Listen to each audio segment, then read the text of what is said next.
Samedi 15 octobre 2022, il est 12h30. Madame, monsieur, bonjour, bienvenue dans le 12h30. C'est l'aliment le plus consommé en Côte d'Ivoire. Certaines personnes les préfèrent bouillis, accompagnés de piment. D'autres font le choix des omelettes. Vous l'avez bien compris, nous parlerons de l'œuf à l'occasion de la journée qui lui est dédiée. Et puis au Burkina Faso, sans surprise, le putsch Ibrahim Traoré a été désigné président de la transition. Certaines personnes ne le savent peut-être pas, mais chaque deuxième vendredi du mois d'octobre, l'on célèbre la journée mondiale de l'œuf. Cet aliment que l'on retrouve tous les matins ou presque au petit déjeuner. À l'occasion donc de cette célébration, la rédaction de RTI2 a rencontré un nutritionniste pour connaître les vertus de cet aliment, connu par Gassoro de Madongui. Sekou Fofana, vendeur d'œufs dans la commune d'Adjamé, est en plein boulot. Il fait le tri des œufs avant la vente. Une étape très importante selon lui. De temps en temps, on essaie de trier pour voir s'il n'y a pas cassé. S'il y a des cassés, on enlève automatiquement. Mais si on a laissé les cassés là parmi les autres, là, ça, pendant un jour, 2 jours, ça pourrit et puis ça gâte les autres. Ah, c'est clair. Ici, rien ne se perd. Même les œufs cassés sont vendus. Il y a des gens qui achètent des œufs cassés.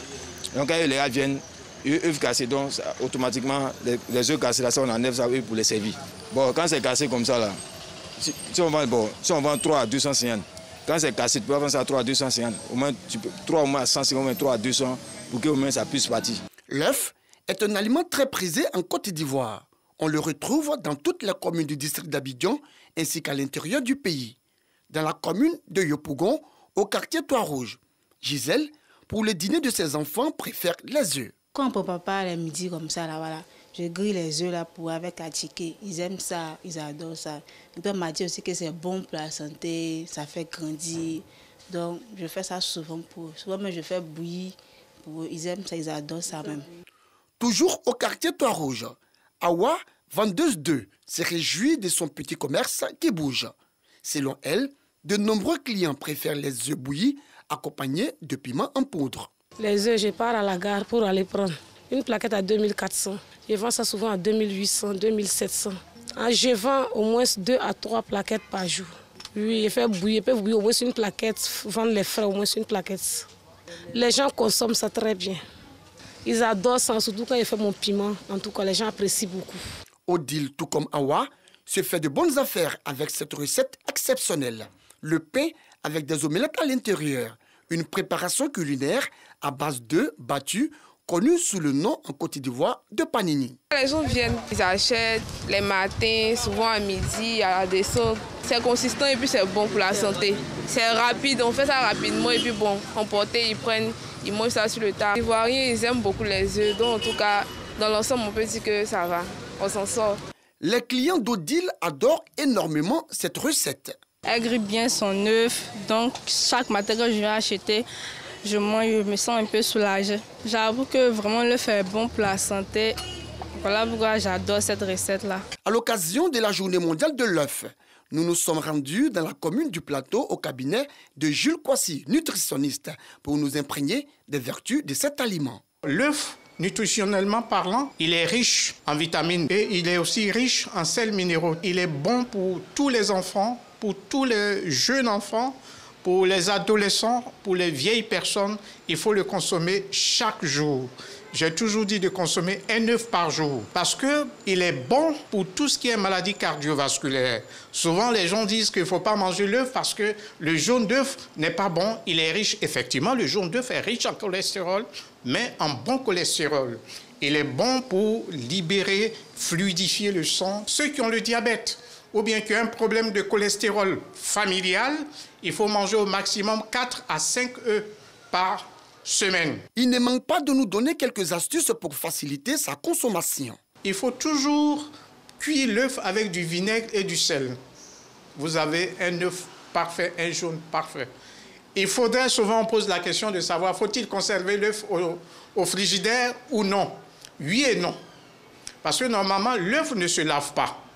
Il y a des gens qui lavent l'œuf. Alors quand vous lavez l'œuf, comme je l'ai dit au début, la petite membrane est partie. Donc ça donne une ouverture aux bactéries d'infiltrer la coquille et puis rendre l'œuf fêlé. Donc si vous voulez le garder au frigidaire, c'est de bien laver et puis vous le conservez la tête, la pointe en bas. La journée mondiale de l'œuf est célébrée chaque deuxième vendredi du mois d'octobre. L'origine de cette journée est anglo-saxonne. Elle s'est ensuite étendue dans le monde. Le thème retenu cette année, des œufs pour une vie meilleure. Toutefois, la véritable problématique de cette journée est de savoir qui, de l'œuf ou de la poule, a commencé le premier. Car sans les poules, pas d'œufs. Et sans les œufs, pas de poules. La question reste alors posée. La question reste évidemment posée. Selon l'Organisation pour l'alimentation et l'agriculture FAO, chaque année, 66 millions de tonnes d'œufs sont consommées dans le monde, soit 34 880 œufs consommés chaque seconde. En agriculture, Mars Wangley, Commerce équitable Afrique et Ecokim ont procédé au lancement du programme d'avancement des moyens de subsistance et des écosystèmes. Présent à cette rencontre, un parterre de producteurs de cacao. Ces entreprises partenaires entendent contribuer au bien-être des producteurs de la filière cacao. Anicette Colomb-Blessing. S'occupant désormais de la production de 75% du cacao mondial, la Côte d'Ivoire siège impérialement en tête du classement des pays producteurs de cacao.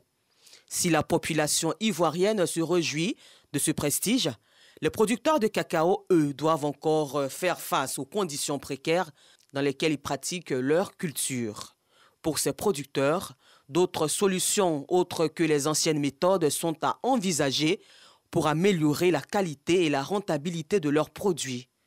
Pour ce faire, Mars Wangley, Commerce équitable Afrique et Ecokim lance un programme d'avancement des moyens de subsistance et des écosystèmes. Ce programme vise à remédier aux défaillances passées du marché et à améliorer surtout les conditions de travail des producteurs de cacao en leur garantissant des revenus conséquents. C'est un programme qui a été construit par 3 partenaires, et c'est Ecokim, le partenaire Fairtrade avec Mars, pour lutter contre de la pauvreté, amener une vie de durabilité au sein vraiment de la zone rurale et encore les producteurs à vivre comme des fonctionnaires. Mars est le bailleur de ce programme et c'est un programme que nous voulons vraiment concentrer, l'idée centrée sur le producteur qui donc est au cœur de tout le processus pour arriver au terme d'un certain nombre de périodes qui est donc de 5 ans, avoir un groupe de producteurs, donc on part de 25 à 2025, qui atteignent un revenu décent. Ce système innovant est pour les acteurs de la filière cacao une véritable aubaine. Vu les informations que nous avons eues, et puis vu aussi le projet qui sera mis en place pour nous, ça va nous aider à avancer. Surtout côté finance, parce qu'après le cacao, il n'y a plus de rien à faire. Le projet aussi va engager nos femmes à avancer pour que nous gagnions quelque chose aussi après le cacao. Le lancement du programme d'avancement des moyens de subsistance et des écosystèmes bénéficie du soutien du ministre de l'Agriculture et du Développement rural. Je voudrais en outre adresser mes plus vifs remerciements aux dirigeants d'Ecokim, de Fairtrade et de Mars, ainsi qu'à toutes les parties prenantes qui, à divers niveaux, ont uni leurs efforts pour la réalisation de ce programme, sont très bien alignés sur cette vision du chef de l'État qui ne ménage aucun effort, aucune opportunité et surtout aucun sacrifice pour permettre à nos paysans de profiter pleinement des fruits de leur labeur. Plus de 5000 producteurs de cacao vont bénéficier de ce programme. La note religieuse de ce 12h30 nous conduit au Moyen-Orient, précisément en Israël. 212 chrétiens ivoiriens sont en pèlerinage en Terre Sainte pour 10 jours. Ils ont parcouru plusieurs villes et sites emblématiques, berceaux de la religion chrétienne, des lieux qui racontent l'histoire du Seigneur Jésus-Christ. Première étape de ce pèlerinage chrétien, le mont Tabor, Nazareth, Cana, Capernaum. Un pèlerinage organisé par la Direction générale des cultes. Un reportage de nos envoyés spéciaux en Israël, Ami Koulibaly et Clément Boko.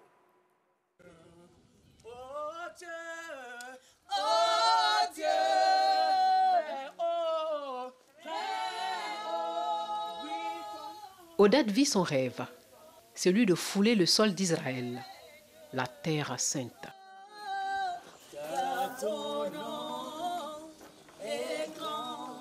Beaucoup d'émotions qui traduisent la réalisation des rêves longtemps caressés. Je ne m'attendais pas à y être. Et quand j'ai émis l'idée que Seigneur, est-ce que je peux venir en Israël cette année? 2 jours après, mon mari dit, ma femme, où est ton passeport? Je ne lui ai rien dit. Il dit, envoie ton passeport, j'ai une occasion, tu vas aller en Israël. Vous voyez ce que le Seigneur fait. Ils sont 212 pèlerins ivoiriens sur les traces de Jésus-Christ en Israël, à l'occasion de la fête des tabernacles. Première étape de ce voyage spirituel, Tabor, un village chargé d'histoire.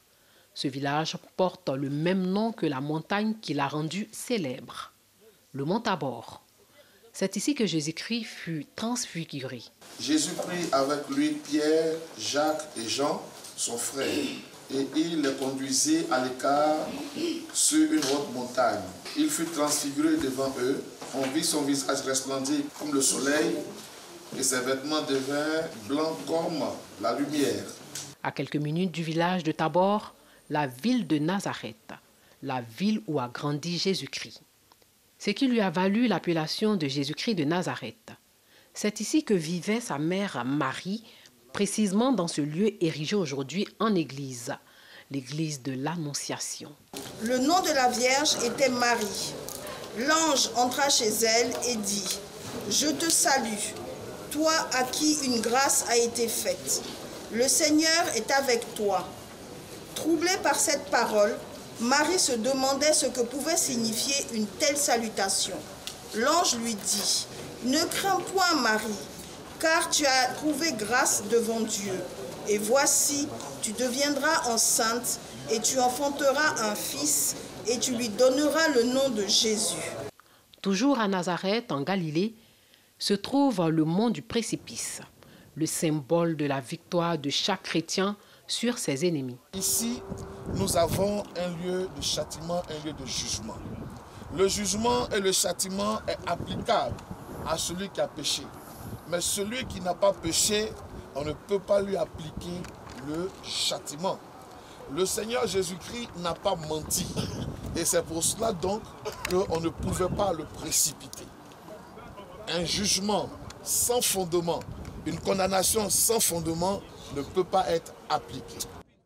Le pèlerinage chrétien ivoirien en Israël a été organisé par la Direction générale des cultes. Prochaine étape, Capharnaüm, où Jésus-Christ a multiplié pain et poissons et marché sur l'eau. Du sport, dans ce journal, l'Institut national de la jeunesse et des sports a abrité un séminaire d'antidopage à l'intention du mouvement sportif ivoirien organisé par la Direction générale des sports. Ce séminaire a permis aux participants d'avoir des informations sur les risques de la pratique du dopage. Et pour terminer, au Burkina Faso, sans surprise, le capitaine Ibrahim Traoré a été nommé président de la transition 2 semaines après avoir mené un coup d'État et destitué Paul-Henri Damiba, auteur d'un précédent putsch en janvier. Le capitaine Traoré a été désigné par des assises nationales rassemblant quelques 300 représentants de l'armée et la police, des organisations coutumières et religieuses, de la société civile, des syndicats, des partis et des déplacés internes victimes des attaques djihadistes qui frappent le Burkina depuis 2015. À l'annonce de sa nomination, les Burkinabés ont manifesté leur soutien au nouvel homme fort du pays. Voilà, c'est la fin de ce journal. À demain, même heure, même chaîne.